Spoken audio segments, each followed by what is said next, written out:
Kota Makassar, Sulawesi Selatan kini kembali dilanda kebakaran dahsyat.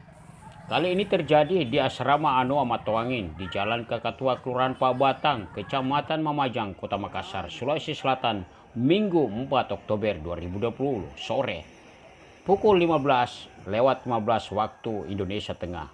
Si jago merah dengan leluasa melahap dua barak yang terdiri 17 unit rumah dinas TNI dan sipil itu. Asrama ini berada tepat di antara Jalan Kakatua dan Jalan Cendrawasih. Namun barak yang terbakar berada di sisi Jalan Kakatua, yakni barak 7 dan 8. Kronologis kejadian berdasarkan keterangan yang dihimpun seorang warga asrama bernama Felix L yang juga ketua RT 06/03 melihat api dari rumah seorang PNS Sucipto atau pensiunan Bekangdam di rumah nomor 4 barak 8. Diduga akibat persambungan arus pendek listrik yang menimbulkan percikan api hingga membesar dan menjalar ke barak 7.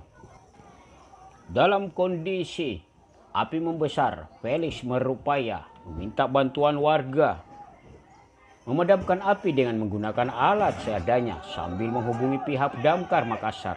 Pada pukul 15:45 waktu Indonesia Tengah, 7 unit mobil damkar milik Pemkot Makassar tiba di lokasi dan langsung memadamkan api yang dibantu masyarakat setempat. Pada pukul 16:17 waktu Indonesia Tengah atau petang, api berhasil dipadamkan. Walaupun tak ada korban jiwa dalam peristiwa ini, namun kerugian material ditaksir ratusan juta rupiah dari 17 rumah di barak 7 dan 8 itu dihuni 23 kepala keluarga dengan jumlah keseluruhan 123 jiwa penghuni, dengan rincian per kakak satu rumah dihuni 2 sampai 3 kepala rumah tangga.